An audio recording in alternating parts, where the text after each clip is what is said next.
Welcome to this fireside discussion chat with me, Terry Scarrott, Principal Consultant at Benchmark Minerals Intelligence. Right, well, I'm pleased to be joined by Michael Maten, General Motors Lead of Electric Vehicle Policy Strategy. Before we make some formal introductions, I'd just like to set the scene for this session. We'll be primarily talking about the challenges facing the auto industry, in particular developing a lithium-ion supply chain. And this is really where GM fits in here based on what they're currently doing and how they're trying to tackle some of the major challenges that are facing them and indeed other players in the industry today. And this is really on the back of GM's announcement earlier this year with their plans and quite ambitious plans for decarbonisation and net reduction in carbon and becoming carbon neutral by 2040. So before we get started, I'll just hand over to Michael to make a brief introduction. Thanks, Terry, and I'm happy to be here. My name's Michael Maten, and I work on EV policy strategy, so both at the federal, state, and state levels.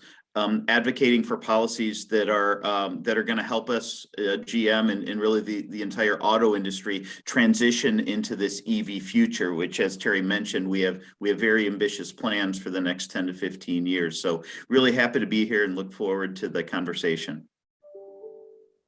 Thank you, Michael. Well, I guess a good place, a logical place to get started is really to take a step back and look at earlier this year when GM made that announcement to become carbon neutral by 2040. And one of the things that we do at Benchmark is we do track all the announcements that are going on in the industry, and in particular looking as well at what the major OEMs are doing. And we've been looking at with real interest at General Motors, in particular the fact that they've made an announcement to have a electrification target to 100% battery electric vehicle by 2035. And indeed, it seems that they're accelerating their partnership with the likes of Solid Energy Systems, and indeed there's some plans in China as well with sales with battery electric vehicles and plug-in hybrid electric vehicles from 2026. So it all points to a very exciting time ahead. And I guess a very good starting point on that is to really just gauge from your end, how does that picture look from General Motors' point of view? And sort of more broadly speaking, how does that fit in overall with sort of general policy? And then maybe we can start to sort of unpack a bit more detail on that as we go on. Yeah, thanks, Terry. And maybe just the thread of, I can go over the thread of our announcements, that announcement to be, carbon neutral by 2040, the aspirational target to eliminate emissions from our light duty fleet by 2035. And most recently, you might have seen alignment with the Biden administration as a goal of 40 to 50% EVs by 2030. So very ambitious targets. And what followed up those targets was a plan to invest $35 billion in our electric vehicle and autonomous vehicle technology by 2025. Which is a massive amount, right, of capital and investment that we're spending. More specifically, the announcement of 2 battery cell manufacturing plants to be built here in the U.S., one in Lordstown, Ohio, one in Spring Hill, Tennessee. The Lordstown one will actually start production next year, the Spring Hill the year after. We've also announced further investment in 2 plants, but 2 additional plants here in the U.S. by mid-decade. So you can kind of follow the string of announcements, and the first step really to building a supply chain here is frankly building those cell manufacturing plants. Investing with our partners, our joint venture partners, LG, in what we call the Ultium cells, which will form the basis for all our electric vehicles going forward. So we're really excited about those announcements, and we're also optimistic about what we're hearing from the policy side, from the federal administration to support all of those investments and all of those that those supply chains really coming here, regionally to North America and specifically to the U.S. Mm. Yeah, and I'm glad that you instantly picked up on the investments in Lordstown, Ohio, and also in the other site as well in Tennessee. And as far as I understand, there's if I'm not mistaken, so those are both 35 gigawatt hour planned installation. Yeah, correct. 35 okay. gigawatt hours with room for expansion, as we like to say. Right. So that I mean, looking at it as an outsider, that looks very ambitious and at the same time incredibly exciting. I'm wrestling my head how, there's a bit of a chicken and egg scenario going on here. You've got almost the major OEMs such as GM almost grabbing the bull by the horns and having to preempt with some of these investments and be bold. On the other hand, perhaps in recent years, there's been a slight mismatch with what the policymakers have been doing and saying with regard to investments going into the EV battery supply chain. All eyes have been on the Biden administration this year, of course, through the infrastructure bill. I think it's around $3.5 trillion pledged there. On the surface of it earlier in the year, it all sounded great. And as the years go on, we're sort of unpacking more information here. And I'm just very curious to see what's your viewpoint on that? How is this matching up from GM's perspective, and what needs to be done next? Great. If I can correct you, the 3.5 trillion is actually in the budget spending bill it's going through reconciliation at this point. The bipartisan infrastructure bill is what contains some of the grants through the Department of Energy. So there's actually two potential funding mechanisms for not only cell production but raw material supply chain development.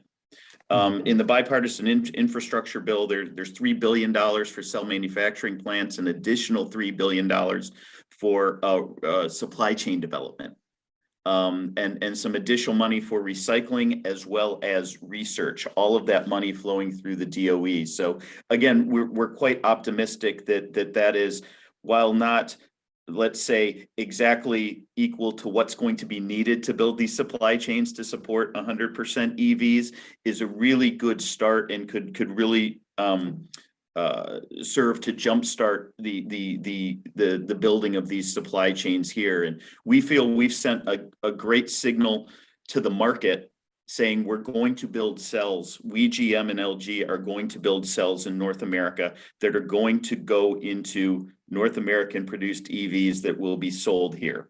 So that's a great signal to the market that there's going to be that demand. And I think it gives the confidence for multinational companies to look at investing here, as well as maybe some entrepreneurial startups to look at getting a piece of the raw material supply chains here. And let's remember, we're in a bit of a global race here.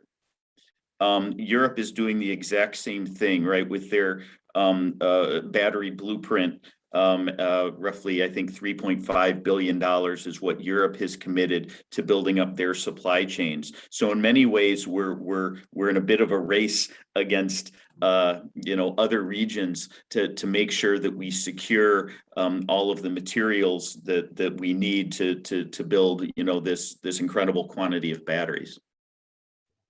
Indeed, yeah. I mean, and this is something we see on Benchmark side as well, that quite frankly, there is just a dearth of cell manufacturing going on in North America, in Europe. There are now, it's only recently that there have been announcements with some of the major OEMs, and some of it appears to be a bit of rhetoric, trying to, I guess, try to stimulate interest there, which, of course, has a snowball effect, and it's understandably so.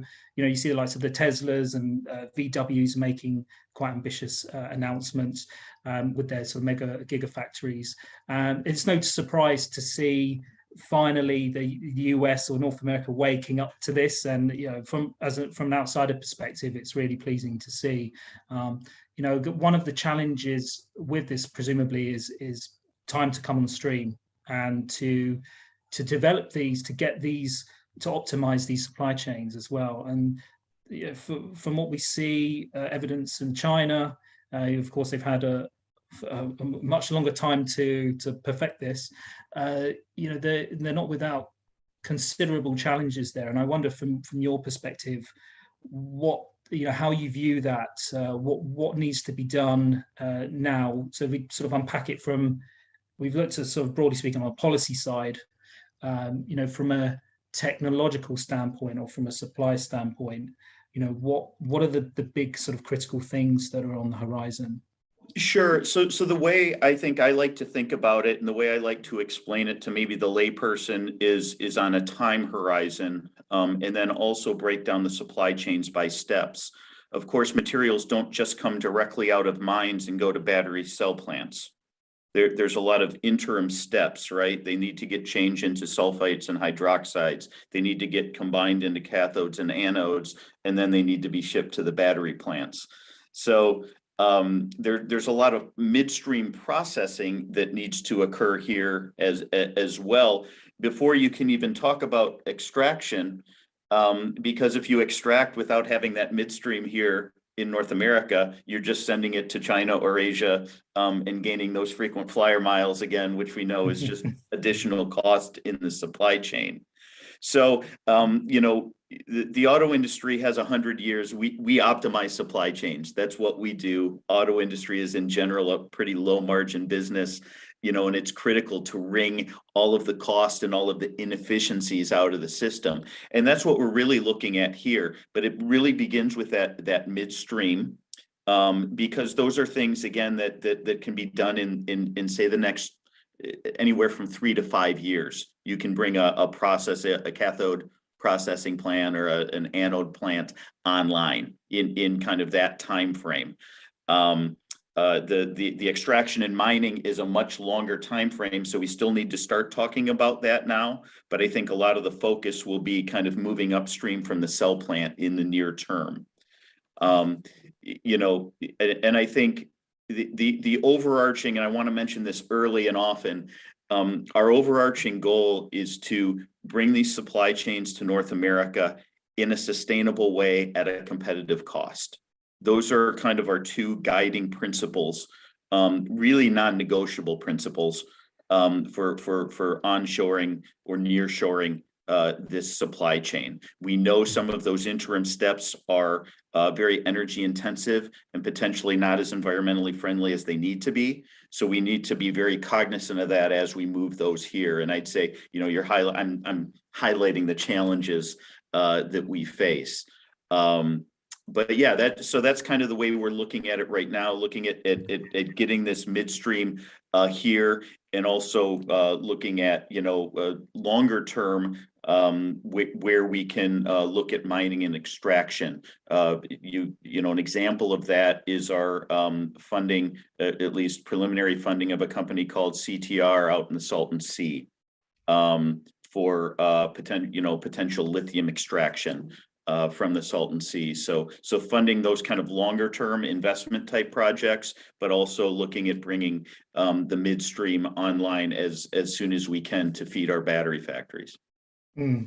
It's really interesting you picked up on that point on the hydrothermal sourcing for lithium brine. That's the one in California, if I'm not mistaken. Yeah, and that whole notion of onshoring, and I really like that term, because it's it is about localizing supply chains as best as you possibly can, and it falls within that ESG framework where you're looking at minimizing or mitigating your risks. You're looking at the environmental aspect, but quite critically as well, as you pointed out, the cost component also rolls into that. And you can have those multiplier effects if you can satisfy some, if not all of those conditions. And it's interesting you also picked up on the point about the cell or the cathode improvements as well. I'm quite interested or curious to hear a bit more on that front, because from what I understand, you're sort of moving away from the sort of NCM, you're going to or moving towards sort of a net reduction in cobalt, which solves some of the problems not all of them, of course. Yeah, and of course on lithium extraction. So, what maybe you could just comment a bit more around that, maybe a bit more on the cathode to begin with. Yeah, great question on the cathode chemistries. I think, again, speaking just not only as GM, but from a general industry standpoint in the U.S. and really globally, we're still very early on in the development of the battery electric vehicle industry and the chemistries that will ultimately be there when instead of 400,000 EVs a year, we're selling 17 million EVs a year in the US. The chemistries are going to look very different in the next 10 to 15 years. The question is how different, and again, it's whether it's how much of the market does the iron phosphate chemistry get us, or lithium metal anode, or like you said, cobalt-free content, or solid state applications.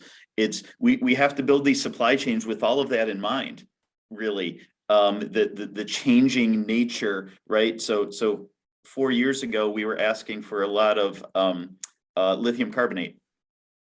Now we're asking for lithium hydroxide, right? So it's just, and I don't want to highlight as this massive disruption to the industry, but it's an example of how this evolves. And we're going to be asking different things of that supply chain moving forward, even as we're kind of onshoring it. So, will one battery chemistry ultimately win out and be 100% of the market? Absolutely not. You have performance cars today with 12-cylinder engines. You have, eco cars with 3-cylinder engines. There's going to be a range of chemistries, a range of performance, and frankly, a range of costs. And GM, as a full line automaker, we have to consider all of that as we move forward and develop batteries with our partners, in that space. And again, yeah, I think that the lithium is a very interesting one, right? Lithium, there's no doubt lithium's going to be around. You can talk about all the other elements, but lithium is one that certainly is going to be there, and we're going to need a lot of it. So, how can we extract it sustainably? How can we recycle it, quite frankly, sustainably? Recycling will play a very large role in the future, maybe not today, but it's important to plant the seeds of that overall recycling industry today, so that when the volume does explode there, we can bring those raw materials back into the supply chain and not again ship them off somewhere, and keep them in North America. We'll revisit the recycling aspect in a minute. Sorry about I'm that. very curious to hear your view on that. Still focusing a bit more on the upstream.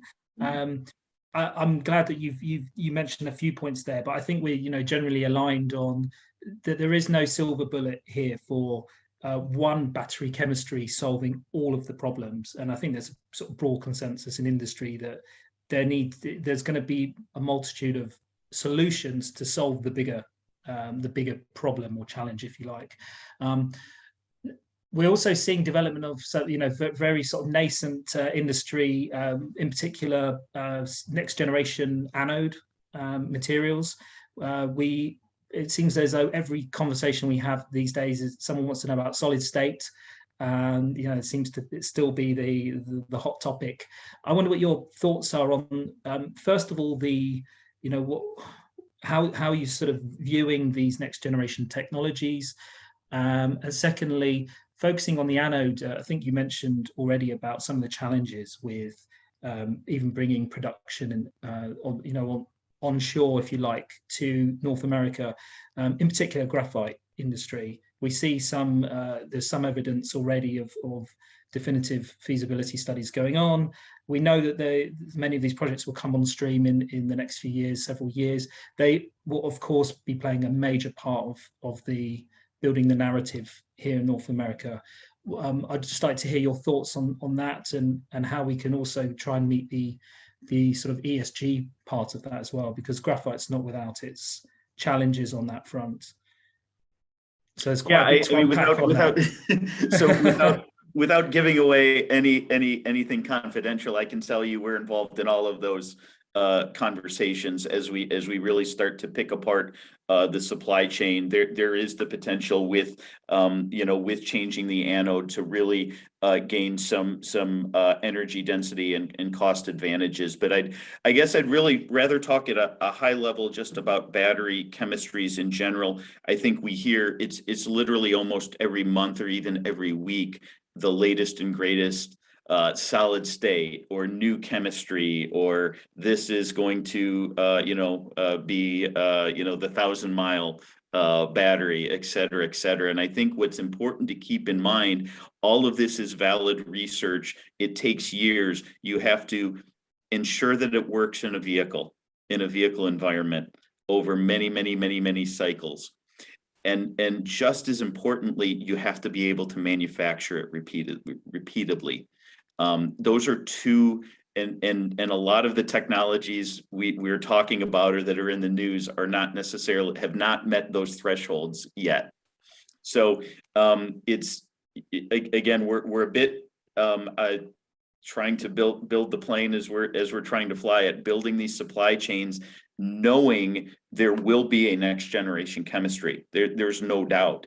But how does that, it's TBD how that will potentially affect not only supply chains, but manufacturing processes, right? The manufacturing process for a solid state is a little bit different than the manufacturing process for something with a liquid electrolyte.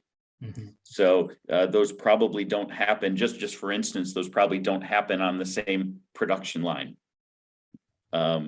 So we're keeping an eye. We GM are keeping an eye on all of this, working with both our GM's R&D efforts, also with LG, but also I think the federal consortiums and the through the Department of Energy, Argonne National Lab, all of these, we appreciate the funding that's available in the infrastructure bill because we want those advances. We really want to turn the attention of all the great minds in the U.S. and North America towards this battery issue. We think it's critical to the decarbonization to get to that. I'll just throw out a number, $50 a kilowatt hour cell level as soon as we can. Yeah, going back to the point about the infrastructure bill and the investments needed, in your view, is it enough, or is it just merely a kickstart to facilitate the transition now to get to really get this to start snowballing? It's probably a bit more than a kickstart, but if you're looking at, what do we need to transition the entire industry, this huge, one of the largest industries of the world, totally to EVs by 2035, it's probably not enough, but probably a little more than just a kickstart. I wouldn't short sell it. $3 billion isn't, for cell manufacturing it's not an insignificant amount of money, but our announcement of the Ultium cell plant was $2.3 billion for one plant. So it's a nice start. I'd compare it to another thing in the bill, which is a bit unrelated, is the $7.5 billion for charging infrastructure, for EV charging infrastructure. Is that exactly what's needed according to the experts? No, it's probably a fraction of what's needed, but it at least serves to get that industry kind of off the ground and running. No, I couldn't agree more. We have been doing some modeling on that recently, and there's definitely there's quite a bit divergence on what needs to be invested in there, but nevertheless, we recognise that it's headed in the right direction. And I would also point out that just as importantly is the mechanism for distributing this funding. That's kind of the next. So if we assume the bill gets passed in its current form, and we can all handicap that, the next step is, how is the DOE going to distribute? What are the mechanisms? What are the decision processes to distribute some of that funding? Right. Yeah. That's kind of the next step. What do you see as being some of the biggest threats to progress here, short, mid, long term? Yeah, I think it's I think it's the bandwidth of some of these multinational companies to invest in Europe, China, and the U.S. all at once. In all of these, the ability of many of these midstreams to scale up to right now, I would call it almost centralized production in Asia, in China in particular, and a bit in Korea, and the ability of those to move to more of a distributed model of production, with all of the raw materials coming in. I think, especially in the U.S., permitting processes are potentially a challenge to getting some of these things online. Again, we like to see in the infrastructure bill some mention of instructing the DOE to help streamline the permitting process for building some of these factories. That can take quite a long time, and I'm not sure there's a lot the federal government can do, quite frankly, because a lot of the permitting is at the state or provincial level. But we certainly see that as a potential hurdle to getting some of these to the rapid deployment of some of these midstream processing plants. What is the primary reason for that? Is that just because the policymakers don't have, this is unprecedented, or they just don't know how to do it, or is different rules for different states if it's not sort of federal? Exactly. Not a lot of oversight, and again, looking at environmental impact analyses and things like this, it's quite a bureaucratic process that you have to go through. We know this from our cell plant activities over the last couple of years. So we just want to be cognizant of the fact that these are these are large plants that we need to we need, the whole of government needs to work together to streamline these processes to get these plants online as soon as possible, so we can bring these here. I think the other, just to mention one other threat, I think is, I said we want to bring things here in a sustainable way at a competitive cost. And I think, potential price manipulation of the markets, we've seen this in some other raw materials, is a real concern of ours from a trade perspective. That once we start producing here at a very competitive cost, there's some manipulation of some of the markets that potentially make it difficult for us to be competitive here in North America. Yeah, I mean, going back to the first point, from a domestic standpoint, it would seem that there are still some bottlenecks to be overcome then, to sort of overcome around bureaucracy, to really start assisting in speeding up some of these processes. And presumably if those can be overcome, that solves some of the problems, or at least it accelerates the pathway to ramping up capacity, at least from further downstream cell level. And then sort of looking away from North American markets, as you pointed out, one of the biggest challenges for incumbents in North America, in Europe, and all these conversations are going on at the moment, sort of from a legislative piece by the policymakers, is how to secure access to feedstocks, security of supply, and of course, broadly speaking, China sort of holds all the cards there. That's where all the cell manufacturing is. A lot of the raw materials are coming from there as well, not all, but there is fair to say that there, when we do track this at Benchmark as well on the price forecast, and even recently just with graphite, we saw that in a broadly consolidated market from sort of very few players, that there can be some sort of price fluctuations there, and they do have an impact on incumbents as well, on mining companies. Yeah, and so I think we have to point to some examples there. Yeah, I think it's up to GM, right, to work with our suppliers kind of all the way down the chain. Because we're not necessarily directly sourcing graphite. We're working with our partners, right, to kind of the LGs, and then going down the line of looking at that. But absolutely, security of feedstock, to enable this vision to rapidly, ramp up production at all of these cell plants, almost, opening 2 cell plants within 2 years is darn close to simultaneous. So you're really looking at trying to get that ramped up as soon as possible, working with kind of all the suppliers. Now again, we GM have, a vehicle is 10,000 parts, so we have thousands of suppliers we're working with from a vehicle assembly standpoint.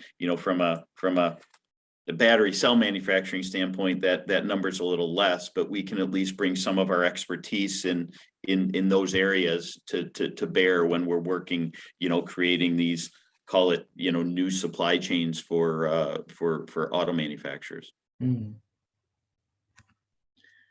So I'm conscious of time. In the interest of time, maybe we can now jump a bit further downstream to battery recycling. And really interesting to hear your thoughts on this. I mean, on one hand, you size it up as a challenge. On the other hand, it's a clear opportunity, and it sort of fits into that broader narrative around circular economy and environmental social governance. So I just wanted to hear your thoughts on that. What can be done? What is being done? How can that be achieved, sort of broadly speaking? Great question. I can tell you we're all learning about battery recycling, and one thing I've learned over the last couple of years is when you get into the battery cell manufacturing business, you sort of by default get into the recycling business, and because battery cell manufacturing plants throw off a lot of scrap material because the purity needs to be there for battery cells. So you're especially during startup, you're creating a lot of scrap, which of course is valuable material to be recycled. So when we're building these cell manufacturing plants, you might have noticed we have a partnership with a company called Li-Cycle, which is going to take the scrap from the Lordstown facility. So we're definitely involved in that. The biggest challenge there, or the biggest opportunity, is can you make recycling value positive? Right? Can you, for a given battery, for a given battery module or a cell, can you process that in a way and sell the components for more than it costs you to process it? The biggest component of battery recycling, of electric vehicle battery recycling right now, is logistics. And what I mean by that is where that battery goes out of service, transporting that battery to a recycling facility is the single largest cost of recycling currently.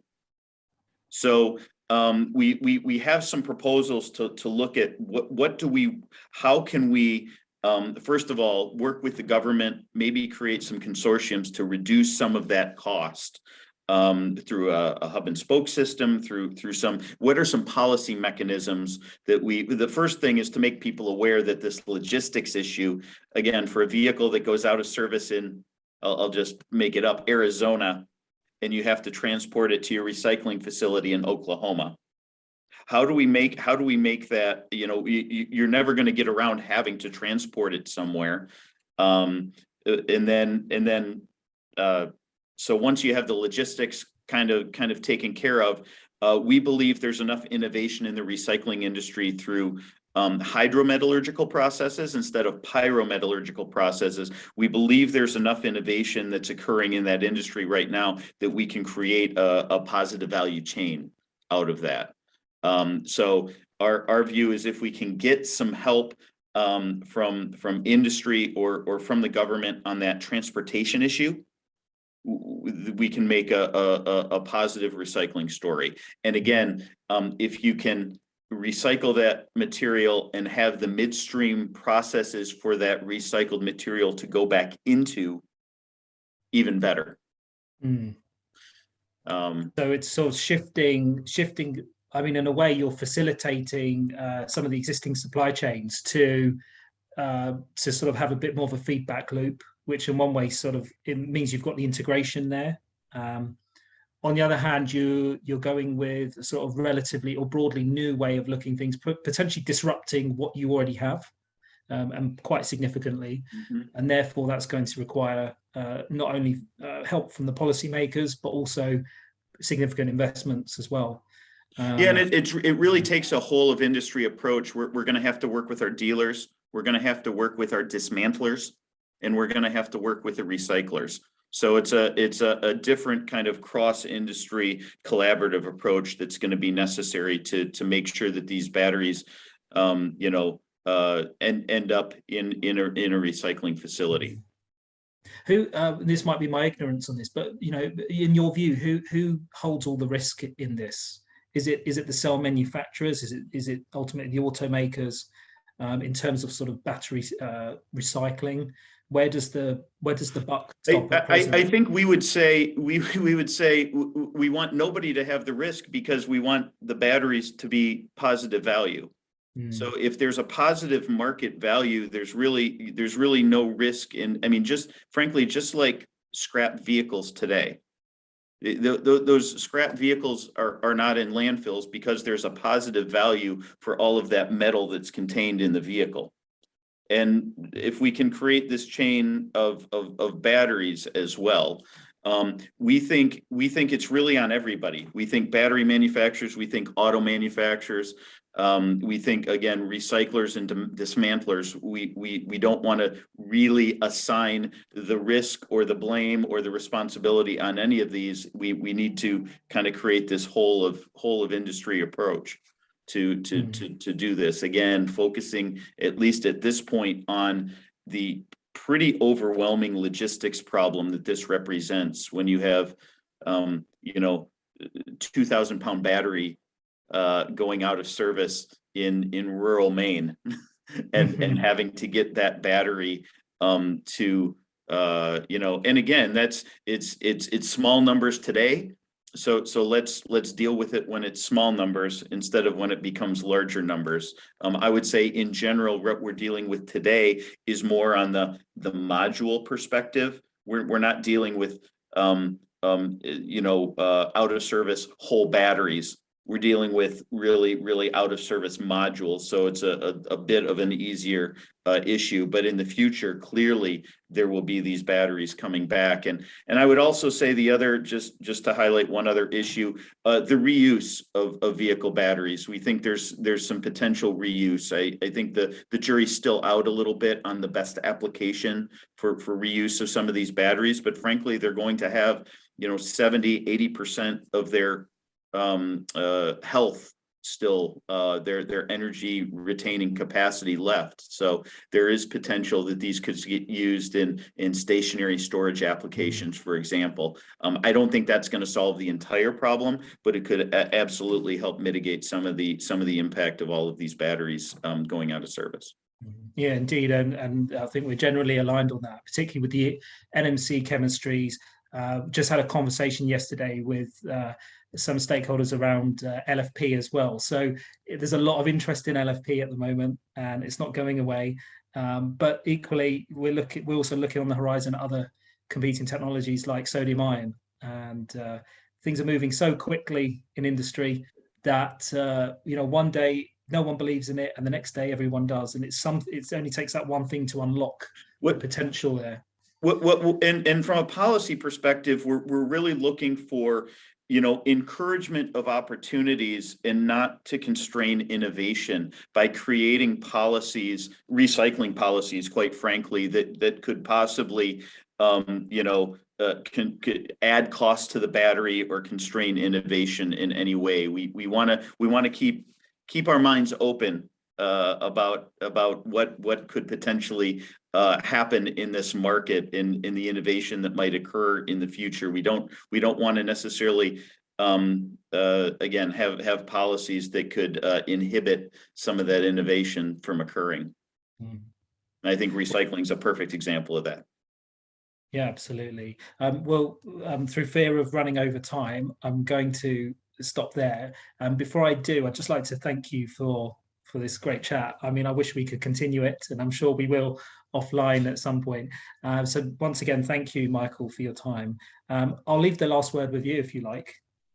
Is there anything else you wanted to say? I guess the last word is for the audience is really that the GM and the entire auto industry is committed to this transition. We're going to make it happen. This isn't double talk. It's a real transition. It's a real strategy. You'll start seeing those Hummer EVs and the Cadillac Lyric on the road in the next few months. So please check them out. Can't wait. Thanks. Well, pleasure. Thanks.